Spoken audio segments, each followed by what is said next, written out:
number 5, we have Untitled Painting by Zdzisław Beksiński. This is a solid place to start. The backstory on this painting, as well as all of the other pieces by this Polish painter, have quite a dark history. Now, you probably don't know which painting I'm talking about because this artist didn't title any of the paintings that he made, so let's take a look at this piece before we dive any deeper into this. Okay, right off the bat, you can see how someone could see something in this moving. There's so many layers to the imagery, and almost feels like a living, breathing representation of a tortured soul, which is exactly what Beksiński was. A troubled artist with heartbreak after heartbreak, first having his wife die, and then with his son not being able to handle the tragedy of losing his mother, his son took his own life. Beksiński was now alone, and this forced solitude along with the loss of his family came through his work. The surrealist art became more bleak, and this is when rumors of his work being haunted started to swirl. The final layer of gossip surrounding the artist would be set 6 years after his son's shocking suicide. Beksiński was murdered. Now it would seem that all the dark stories that were told about the artist are coming true. People have claimed to see the faces in this artist's paintings twisting and crying out for help. It's also said that if you look at this painting for too long,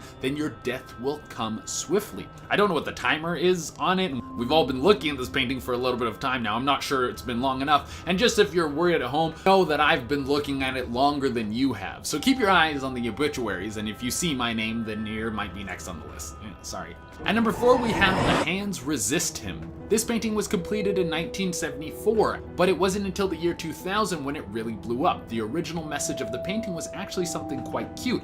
The boy in the painting is supposed to be the artist Bill Stoneham, young with his whole future ahead of him. An endless world of possibilities could be presented to the child. The hands all over the window door, even though they look like ghostly prints of someone from the other side, they're actually meant to be each one of those paths that this boy could take. And that creepy, lifeless doll that stands next to the juvenile representation of our creator, that is the captain of his journey, the one who will show the boy what is waiting for him down each one of these possible avenues. Really, the painting represents imagination and possibility, but in the year 2000, that would change. The painting was posted on eBay with a tagline talking about how the painted was cursed and haunted. Since then, people made all sorts of claims about the painting, saying that there are spirits that are attached to it. The most famous being that the hands in the window will constantly move. If you stare at the painting at night, you can see them shift and sometimes even reach out of the painting. At number 3, we have The Dead Mother by Edvard Munch. Many of you out there probably know his famous painting, The Scream.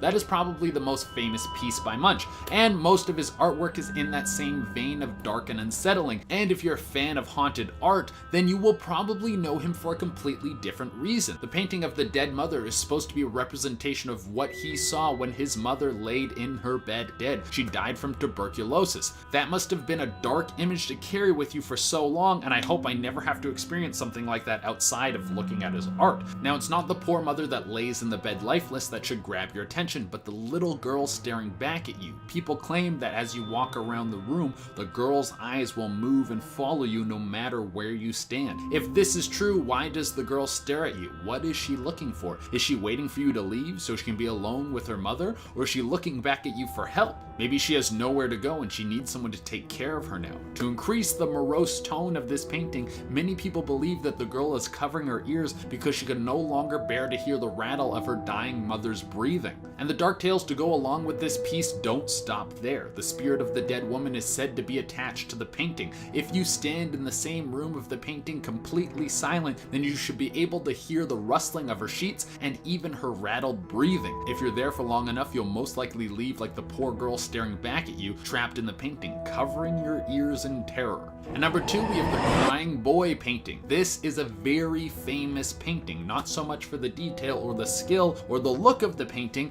but for all the crazy stories that follow it. The piece was created by Bruno Amato, and there are several reasons why the painting should be haunted. Could it be that Bruno tried to take advantage of someone's sadness? Could it be the anguish of the boy was so powerful that he would have found some way to spread pain no matter what? Or maybe it's simply a myth. The story goes that Bruno was walking down the streets of Italy when he saw a boy sitting in the street crying. Bruno had no clue what was causing this child's heartache, but he felt inspired by what he saw. This moment of pure grief, he needed to paint. So he kept the image in his head and he went home to express his influence on the canvas. What Bruno didn't know was the reason the boy was weeping alone was because he just lost his whole family. The young boy's house burned down along with every member of his family, and he was the only one to survive. Now, what came of this boy? Maybe he was rescued by someone who saw him in the streets, or maybe he was not so lucky and he would stay there, sitting in that same spot, crying until hunger or dehydration or exposure took him. No matter what happened to this boy, something dark was attached to this painting. The person who bought the painting off of Bruno would be held to the same fate as the poor boy.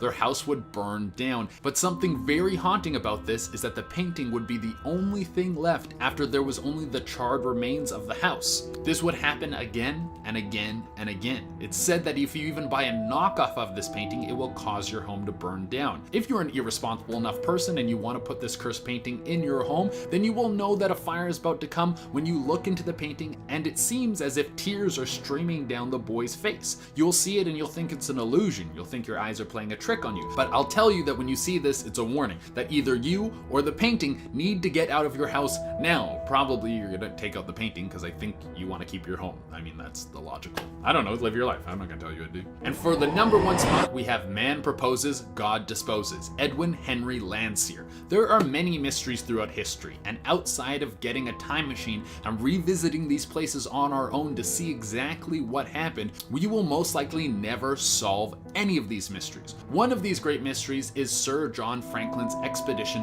to find the Northwest Passage. Two massive ships, the Terror and the Erebus, housing over 100 men between the two of them, went off on a journey and never returned. Not only that, they left no sign as to what might have happened to them. Did they get stuck in the ice and starve to death? Did their boats crash and sink? Or was their fate much more gruesome than we could possibly imagine? The painting is a representation of what Edwin thinks might have happened. Stranded and devoured by polar bears, this historical piece is a bleak idea of what the outcome of the expedition could have been.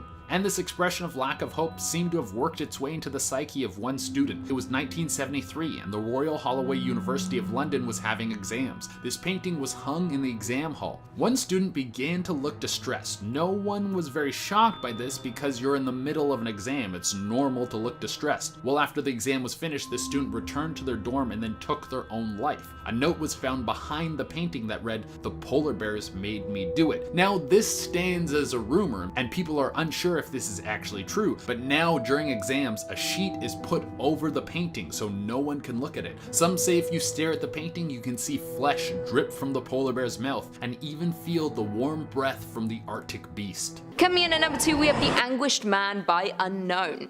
The Anguished Man, an oil painting, is known to be one of the most haunted objects in the world. According to legends, The Anguished Man was created by an unknown artist who mixed the paint with his own blood. Shortly after his work was completed, the artist took his own life. It is currently owned by Sean Robinson from Cumbria, England. Robinson inherited The Anguished Man from his grandmother, who warned him that the painting was cursed. Although he was fascinated with the painting, Robinson had to keep it in the basement of his house because his wife did not like it.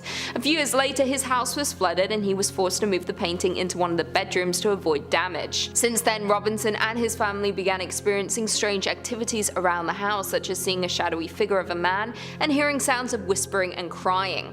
Further incidents occurred weeks later, haunting each member of the family. At nights, Robinson would wake up to see a dark, faceless figure standing in his bedroom, and his wife discovered a stranger lying on the bed next to her, leaving her traumatized. The incident that really put the family in danger was when the couple's son Keenan felt a presence push him down the stairs. In 2011, Robinson started documenting the hauntings on his YouTube channel. One video that gained over 1 million views showed a recording of the painting filmed over 8 hours, which shows footage of the door closing on its own while the painting is in the room. In addition to that, a loud bang and sounds of scraping can be heard in the video. Since then, Robinson uploaded more videos, posting updates about the painting and captured further paranormal activity in the house, such as its distorted sounds and a mysterious ghostly figure running past the camera. Many question why he was keeping the painting, as it was posing as a clear threat to him and his family. People have long accused Robinson of faking the footage to gain attention and views. Robinson appeared in a TV documentary to tell his story and briefly mentioned about the hoax rumors, stating, I quote, "A lot of people were skeptical and I can understand that because I was a skeptic myself and still am, but the footage is there for you to see. It wasn't faked. There could be a perfectly reasonable explanation, but I haven't found one yet.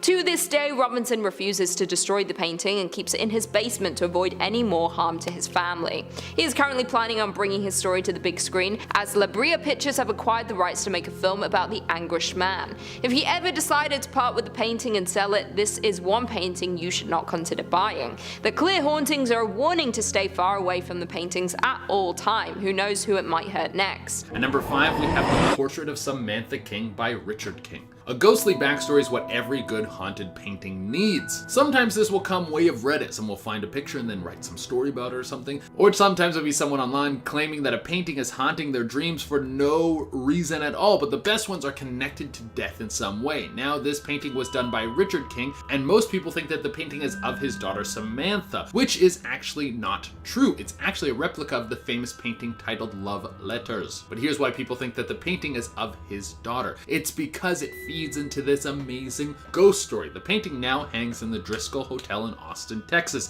It was this very hotel where the young girl Samantha King was playing. It's said that she was playing right in front of where the painting is hanging. She was bouncing a ball off of one of the walls in the hallway, and then it rolled away from her and went down the stairs. She went running after her ball, and she lost her footing and then fell down the stairs and died. This was national news because Richard King was a US senator at the time of this tragic event. After everything settled down, people reported hearing strange things around the painting. Some say that they could hear a girl laughing as they walked by it. Other people said that standing near the painting made them feel faint, like they were going to fall over or even vomit. The scariest stories are that if you look into the painting for an extended period of time, the face will start to twist its shape and contort into something more terrifying.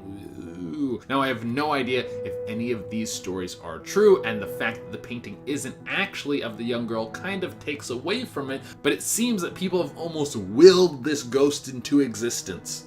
At number 3, we have Laura P's haunted painting. If this specific story of this haunting is true, it would be a huge bummer. It's kind of like if you bought a carton of eggs and you got home and all the eggs were broken, and then there was also a ghost attached to the box. Laura P was a pretty well-established artist. She did many original works, and one of the things she was most famous for was recreating photographs as paintings. She would do this often, and there was one occasion where she painted a rustic scene with a wagon in the middle of what seemed like a farm. It was very, very beautiful, and the whole thing just melts your heart. She worked in a restaurant and she brought it in, and everyone loved it. They were all like, we can't wait for the day where you leave this place and you move on to be a famous painter, and they decided to hang it. Well, it wasn't long after the painting was put up that she started to get some complaints from her colleagues. They kept saying that the painting must have not been hung right, or that there was something wrong with the wire in the back, because they kept having to move it straight. A couple weeks after that, someone said they saw the painting move all on its own. That's when everyone saw it. In the painting was an image of what seemed like a hanged man or a headless man.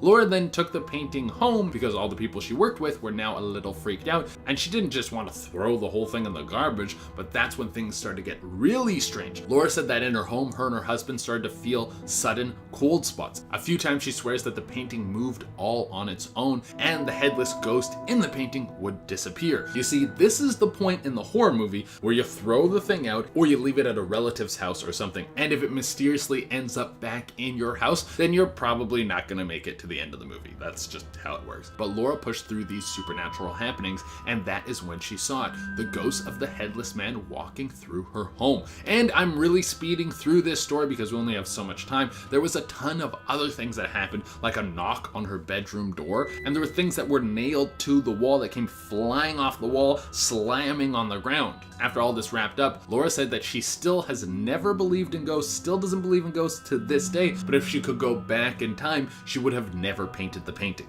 There's a little bit of connection here. I've been turned a little bit. At number 2 is The Woman in Rain by Svetlana Torres. It's hard enough to sell a painting just because people don't want it, and then you find out that it's haunted. On top of that, you're just making it even more of a challenge to become a painter. The story behind this painting is very strange. Svetlana Torres finished the whole piece in one sitting. She must have been in the zone, but in this case, it was a little bit different. It wasn't like the zone where Derek Jeter made the flip to nab Giambi, which is one of the best moments in sports. But this was closer to being possess. Svetlana said while she was painting the woman in rain, it felt like someone else was controlling her, like another being took over her faculties and created the whole painting, and who knows what the intention of this unknown force was. Well, it's probably a little jarring for her, but a girl's gotta eat, so Svetlana still had to sell the painting. Someone said they loved it, and then they took it home. Well, who knows? This unknown force seems to be very talented. But then just 3 days later, the painting was returned by the person who bought it, and they were begging for her to take it back like an ex-boyfriend. Apparently, since this person took this piece home, they felt uneasy, like someone was watching them. And then they started to have a feeling of anxiety. Also, each morning when they woke up, they were extremely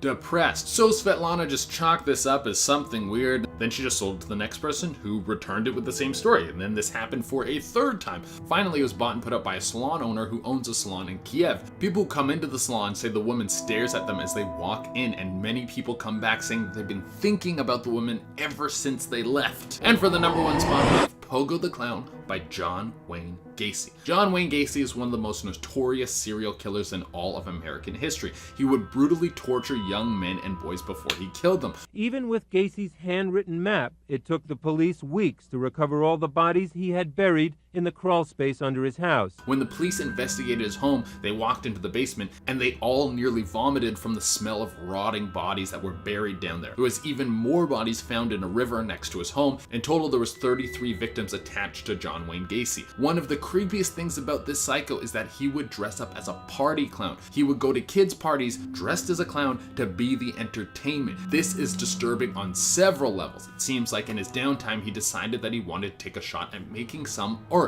He made a self-portrait of him as Pogo the Clown, and when you think about everything this man did, this piece is truly terrifying. Some people say that if you stare at the painting for too long, you can see his smile stretch as if his soul lives in the painting. Coming in at #5, the portrait of Bernardo de Galvez. When the Galvez Hotel opened in the 1900s, they hung a portrait of Spanish military officer Bernardo de Galvez, after whom the hotel was named, in the hallway. It is not actually known who painted the portrait or when it was painted, but it is believed it was commissioned by Bernardo himself. He was a Spanish military leader who fought for the American colonies during the Revolutionary War. He died in 1786, but according to countless observers, the portrait of him that hangs at the end of a downstairs hallway at Hotel Galvez is haunted by the man's ghost. Bernardo de Galvez died of an illness in Mexico City in November of 1786, only a few months after his 40th birthday. So how would his spirit have found its way to the Galvez Hotel? It could be possible that his spirit became attached to the painting and therefore was transported with it to the hotel. In life, he was regarded as a hero for fighting for his country, but in death he seems to bring people fear while visiting the hotel. Soon after opening, the hotel guests started to report a cold, uneasy feeling when they passed the painting, as if they were passing right through a ghost. Others could feel the eyes of the painting following them around the room. This has even been captured by photographers. It is said that if you want to capture a picture of Bernardo de Galvez, you must first ask permission. If you do not, then your picture will come out blurry. Is his spirit just watching over the hotel, or maybe he has some unfinished business that he wants to resolve? Either way, I would not want to spend time around this painting. In at #3, the Stagecraft or the Hanging Man. In 1994, James Kidd, a commercial photographer, placed one of his photos on display at a gallery in Tombstone, Arizona, where Laura P. was showing some of her oil paintings. The photo was the old stagecoach stop at Tombstone. He first took a photo of the stagecoach stop and an old stagecoach, and then he wound his camera so he could get a double exposure photo with another old wagon in the foreground. When the picture was developed, however, it revealed something unexpected. Standing on a log to the left of the wagon is a figure that the photographer did not see when he took the picture. Upon close inspection, the figure appears to be a headless man. The figure's coat, pants, and boots are quite plain and easy to see, but he has no head. The photographer says the photo has been examined by Kodak and other experts to prove that he did not doctor it in any way. Laura couldn't get over the photo and asked him if she could do an oil painting of it. He agreed that she could. Back home in Sierra Vista, Arizona, she began to work on a 16 by 20 inch oil painting based on the photo. When she was about halfway through completing the painting, she started getting a strange feeling. She began to ask herself, why on earth did she want to paint this picture? And maybe she should never have started it. But she did finish it, and then some very strange, unexplained things began to happen around her home, seemingly centered around that painting. The haunting first started when she took the framed painting with some others for a display in a business location. She hung the ghost painting on the wall behind an office desk. 3 days later, people from the office called and asked her to come pick up the ghost painting. Every morning they claimed the painting was crooked. They would straighten it, and the next morning it would be crooked again. Also, appointments were inexplicably messed up, and papers went missing. They were actually afraid of it. She took the painting back. Since then, a number of hauntings have followed the painting where it went. There have been many people, including Laura herself, who claimed they did not believe in ghosts, whose minds were changed by the painting. The girls at her local beauty shop wanted her to bring in the pictures of the painting she had done, as she keeps a collection. One woman started bragging that she did not believe in ghosts and that it was silly of them to avoid touching the picture. "Just let me see," she said. She took the photo, looked at it closely and just laughed. That night at her house, a clock that had been on the wall for 40 years fell down and broke into 100 pieces. Laura has said, I quote, "I still don't actually believe in ghosts. Yet if I had to do it over, I would not have created this painting." She still has the painting hanging in her home. She said she had multiple offers for the painting, but she is too afraid to sell it to anyone, as she would feel responsible for what might happen to them. Number 5. The Manson Blood Painting. Charles Manson was the infamous cult leader who formed a group of mostly young women, teaching them that they were the reincarnations of the original Christians and that he was Jesus Christ. Manson began using his followers for extortion, taking a music teacher, who they believed had inherited a large fortune, hostage in his home and demanding that he join the cult and turn over the money. The man maintained that they were mistaken, and Manson attacked him with a sword before having one of his followers finish the job. In the cult's most famous incident, Manson sent 4 family members to the home of Hollywood actress Sharon Tate with instructions for them to end the lives of Tate and the 4 guests who were staying with her. The next night, these family members were joined by 3 others and brought by Manson to the home of Leno and Rosemary LaBianca, where they broke in and tied up the 2 residents at Manson's instructions. He then ordered them to dispatch the victims and left. Although it hasn't been conclusively proven, the Manson family are believed to be responsible for at least 15 other deaths, with Manson himself claiming at one point that he was responsible for 35 total deaths. Manson was apprehended and remained in prison until his execution in 2017. Even while in custody, he maintained a dedicated group of admirers, and after his death, his ashes were scattered at his funeral, and an admiring artist gathered some of them up. The artist, Ryan Almighty, then used their own blood in order to paint a picture of the cult leader, using Manson's real ashes to fill in the eyes on the portrait. Many people who see the painting report it having a charged feeling, and many people refuse to look into the eyes of the Manson painting out of fear for what could happen. It doesn't have too much of a reputation for being haunted, but come on. If ever there was a painting that was begging to be haunted or cursed, it would be the one made with the actual human remains of Charles Manson. This painting should be destroyed or locked away in the Warrens Museum just to be safe. Why wait until more creepy activity is linked to this disturbing painting?